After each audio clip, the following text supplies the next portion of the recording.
नमस्कार, मैं आपके साथ धीरेन्द्र शुक्ला और आप देख रहे हैं न्यू इंडिया लाइव। एक नजर डालते हैं दिन भर की बड़ी खबरों पर। खबर यूपी के बलिया से है, जहां पर परिवहन मंत्री दया शंकर सिंह ने कटहल नाले के पास सीवर प्लांट का भूमि पूजन किया है। इस दौरान समाजवादी पार्टी के राष्ट्रीय अध्यक्ष अखिलेश यादव कन्नौज की लोकसभा सीट से 2024 का चुनाव लड़ने के सवाल पर मंत्री दया शंकर सिंह ने बड़ा बयान दिया है। उन्होंने समाजवादी पार्टी को आड़े हाथों लेते हुए कहा, इन लोगों के सभी किला ध्वस्त कर दिए गए हैं। आइए हम आपको सुनाते हैं क्या कुछ कह रहे हैं परिवहन मंत्री दया शंकर सिंह। देखिए, रणनीति कुछ नहीं, मोदी जी का विकास, उत्तर प्रदेश में योगी जी का भी विकास, दोनों डबल इंजन का विकास के आधार पर हम लोग चुनाव लड़ेंगे। पूरे देश में मोदी जी की गारंटी को जनता स्वीकार कर रही है। आप 3 राज्यों का चुनाव आप देखें कि मोदी जी की गारंटी लेकर के हम लोग जनता के बीच में गए और जनता ने उसको सहज स्वीकार किया। और जो डेवलपमेंट आज मोदी जी ने 9 वर्षों में किया है, वो जनता के सामने खुद जो है हिसाब देने के लिए जा रहे। ये देश में पहली बार हुआ होगा कि कोई देश का प्रधानमंत्री अपने कार्यों का लेखा जोखा लेकर के गांव-गांव जा रहा है। मोदी जी का रथ, जो मोदी गारंटी रथ, आज गांव-गांव, हर गांव में देश का कोई ऐसा ग्राम सभा नहीं बचेगी जहां पर वो रथ न जाए। और वहां जा कर के वहाँ कैंप लग रहा है, वहाँ अधिकारी मौजूद रह रहे हैं। वहाँ पर जिलों के अभी लाभार्थियों का कहीं छूट गया हो 2-4 नाम, उसको भी जोड़ा जा रहा है। 100% लाभ लोगों को मिले, इसके लिए मोदी जी की गारंटी का रथ गांव-गांव पहुंच रही है।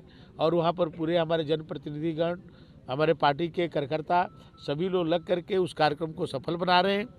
और अब पूरे देश में मोदी जी की गारंटी के आधार पर ही हम लोग चुनाव लड़ेंगे।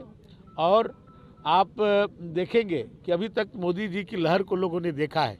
2014 में जितने वोट से जीते, 2019 में उससे ज़्यादा वोटों से जीते, और 2024 में उनकी सुनामी बहेगी।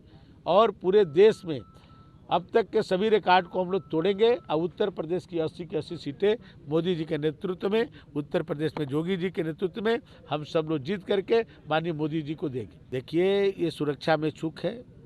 हमारे देश के धरोहर वहाँ पर बैठ कर के देश के भविष्य का तय करते हैं। वहाँ हमारे देश के सभी, चाहे वो पक्ष हो विपक्ष हो, सभी के नेता वहाँ मौजूद रहते हैं।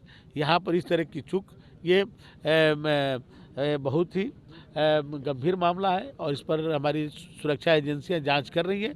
जो भी इसमें लिप्त पाया जाएगा उस पर सख्त कार्रवाई हो। ये हंगामे की ज़रूरत नहीं है, उसमें पक्ष हो विपक्ष हो, सबके सुरक्षा का सवाल है। उसमें भाई सबके, आज वहाँ कुछ भी घटनाएं होती हैं। जो घटना हुई थी पहले दिनों में आतंकवादियों द्वारा, वो कोई एक दल के लिए नहीं थी। पूरे देश के जितने हमारे नेता हैं, किसी भी दल के हों, उनके सुरक्षा का सवाल था। तो इसमें सब मिलजुल करके इस पर बात होनी चाहिए। इस पर दलगत राजनीति से ऊपर उठ करके बात होनी चाहिए। आप फिरोजाबाद में राम गोपाल जी का किला था, वो ध्वस्त। भाई खुद मुलायम सिंह जी आजमगढ़ से थे, बाद में अखिलेश जी आए, वो किला ध्वस्त। रामपुर का किला ध्वस्त। अब जो है केवल मैनपुरी बचा है। और मैनपुरी में आप जानते हैं कि माननीय मुलायम सिंह जी खुद चाहते थे, संसद में उन्होंने कहा था कि मोदी जी जैसा देश का प्रधानमंत्री बार बार प्रधानमंत्री बन कर के आए। और मुलायम सिंह जी के जिंदा रहते ही फिर से मोदी जी दोबारा पूर्ण बहुमत के साथ सत्ता में आए।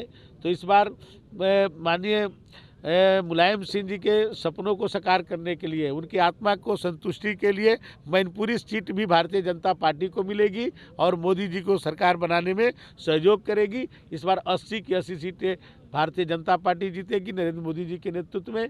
उत्तर प्रदेश में योगी जी के नेतृत्व में, उसमें एक भी सीट किसी और दल को मिलने वाली नहीं है। खबर लखनऊ से है, जहां पर एंटी करप्शन टीम ने कानून गो को रगे हाथों पकड़ा है। बता दें कि तहसील में घूस लेते कानून गो को गिरफ्तार किया गया है। मोहनगंज तहसील का ये पूरा मामला बताया जा रहा है, जहां पर एंटी करप्शन टीम मौके पर पहुंची थी और रंगे हाथों घूस का पैसा लेते हुए कानून गो को गिरफ्तार किया गया है। मौके की जो तस्वीर है, जो फोटो है, जो वीडियो है, ये सोशल मीडिया पर जमकर वायरल हो रहा है और अलग सी तस्वीर देखने को मिल रही है। अब देखने वाली बात होगी किस तरीके से एंटी करप्शन टीम आगे की कार्रवाई करती है। इस पर लगातार नजर बनी रहेगी। मऊ और गाजीपुर बॉर्डर पर स्थित पूर्वांचल एक्सप्रेसवे पर सुबह उस समय हड़कंप मच गया जब तेज रफ्तार से जा रही बाइक डिवाइडर से टकरा गई, जिसमें सवार 2 युवकों में से एक की मौके पर मौत हो गई, वहीं दूसरे की हालत गंभीर बताई जा रही है। सूचना पर पहुंची पुलिस घायल को लेकर नजदीकी सामुदायिक स्वास्थ्य केंद्र पहुंची, जहां पर उसका इलाज चल रहा है। वहीं मृतक युवक के शव को कब्जे में लेकर पोस्टमार्टम के लिए भेज दिया गया है। परिजनों को सूचना दे दी गई है। सूचना मिलते ही परिजनों में कोहराम मच गया। मौके पर भारी संख्या में आसपास के लोग नजर आ रहे हैं।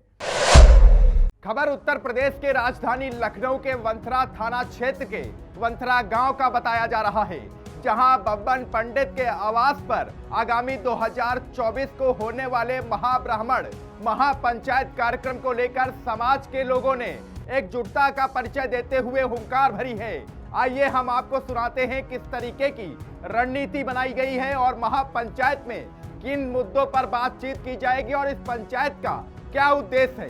आइए आपको सीधा राष्ट्रीय अध्यक्ष के पास लेकर चलते हैं। महापंचायत जो होनी जा रही है ये अच्छी बात है। हमने तो ये पहली बार ही सुना है कि ये हो रही है और ये भी हमारे लखनऊ में हो रही है। ये भी बहुत गौरव की बात है जो राजधानी के अंदर हो रही। हम लोग इसी तरीके से जब इकट्ठा होंगे धीरे धीरे तो सब लोग एक दूसरे से चैन बनेगी और उस पर विचार किए जाएंगे कि सब लोग एकजुट हो, ठीक है। क्योंकि अभी तक कोई मतलब जो है महाब्राह्मण को किसी ने कोई दर्जा नहीं दिया है, तो हम लोग भी अपनी मान और अपना सम्मान चाहते हैं कि हमारा भी सम्मान हो। क्यों तिरस्कार होता है? क्या हम लोग ब्राह्मण नहीं हैं? हम भी ब्राह्मण हैं, हिंदू हैं। लोग मेरा सम्मान करते हैं तो इस तरीके सम्मान के साथ साथ उससे तिरस्कार भी करते हैं। क्यों करते हैं? अभी के लिए बस इतना ही। देखते रहिए न्यू इंडिया लाइव।